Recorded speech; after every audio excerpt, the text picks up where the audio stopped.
past couple of years, we've heard a lot of Japanese creatives come out and say that the companies they worked for told them to scale back their work and make it more appealing to a global audience instead of just Japanese gamers. But every once in a while, we hear of a really positive situation, and now we've got one on our hands where the NieR Automata creator Yoko Taro says that he was ordered to not worry about overseas reviews by producers when making the game. I have a few different things to show off, but before I get into the topic, if you enjoy the content I create, check out the links in the description, join the community in my live streams, and consider supporting through Patreon or YouTube memberships. Now, I understand companies want to make games that can reach the most amount of people. That's why so many companies end up toning back their work in the development process so they can get a lower age rating so they can sell it to a whole new group of people. But when you sacrifice your creative vision, people can tell. And unfortunately, that's happened a lot over the past couple of years with companies, particularly in Japan,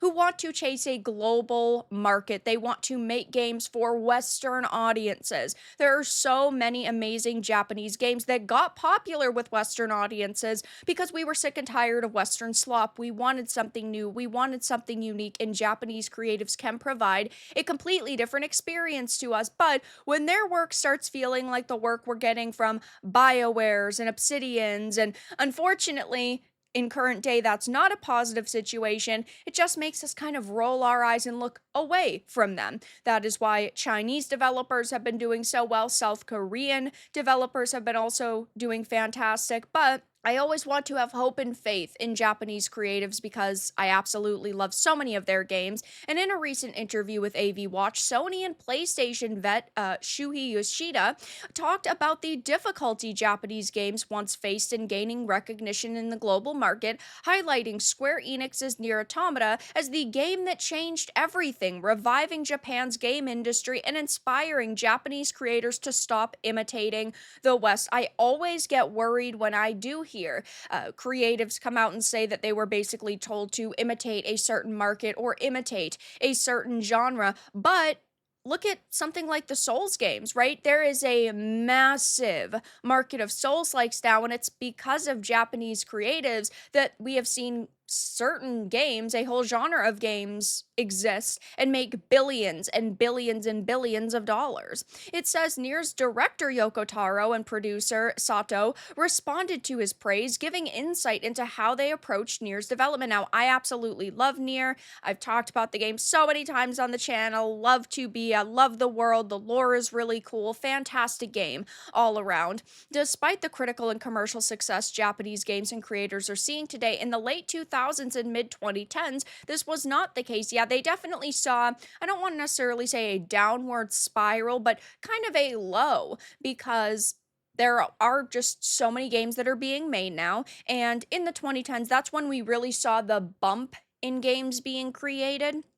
And so games from other regions ended up kind of being drowned out. It says, according to Yoshida, when games in the West started becoming more realistic in Hollywood style, there came a time during the PS3 era when Japanese creators wanting to produce global hits consciously strove to appeal to overseas tastes. But with there being no original context to these games, they received poor reception in the Western market. Unfortunately, even today, we hear about developers being forced to chase overseas markets and make games that appeal to overseas tastes, and it has led to some companies just watering down their content and then making products that really don't resonate with customers, though we do still get a lot of amazing games.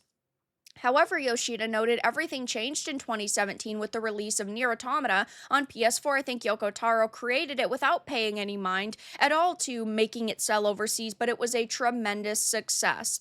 With NieR, more and more titles came to prove that if Japanese creators made Japanese-style games, they would sell overseas. With NieR, everyone realized this, that it wasn't just something they could do, but something they had to do. In this way, Yoshida explained, Japanese creators moved away from the tendency of imitating what overseas studios were doing and strove to create based on their own culture and what they knew. And this is something that gamers have praised for forever at this point. Again, when the Western market becomes stagnated, people look to other regions for content that is exactly what is happening right now. People are sick and tired of Western ideologies being pushed within their content. They are sick of companies selling us broken and buggy products. So they're looking to South Korean studios, to Chinese studios, to Japanese studios, and they could once again make themselves massive if they just put their minds to it. Now, of course, clearly, this all worked out for them because NieR Automata sales as of December 2024 had surpassed 9 million units sold. So, what they did in this game worked out well for them. Square Enix and Platinum Games came up with a hit. People still love it and praise it today. But this is actually not always the case when it comes to creatives being able to kind of do what they want and stick to their own vision. We've heard more and more recently that there are creators like Sakurai encouraging Japanese developers to pursue the kind of games Japanese people love instead of adapting. But even look at the way that Sony has gone over the past couple of years. They moved their headquarters to California. What a terrible move for them. They have westernized a lot of their products and their company in general.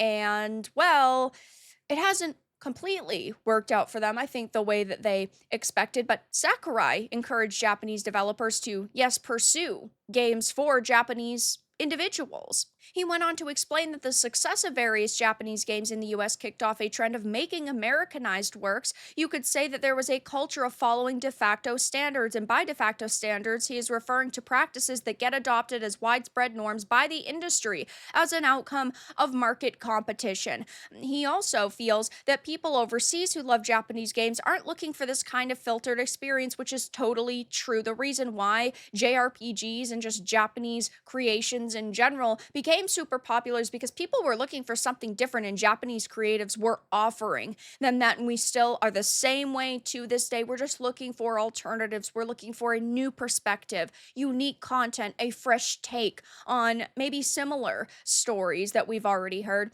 And we also had the former Devil May Cry and Dragon's Dogma producer talk about why it's vital to choose your target audience, whether Japanese or overseas, and stick to it. So there are a lot more people recently who are coming out speaking of overseas audiences or picking your audiences and sticking with them, which I think just shows that we are seeing another shift in the industry. We are kind of seeing creatives become more vocal, maybe because they are becoming increasingly unhappy with the state of the industry.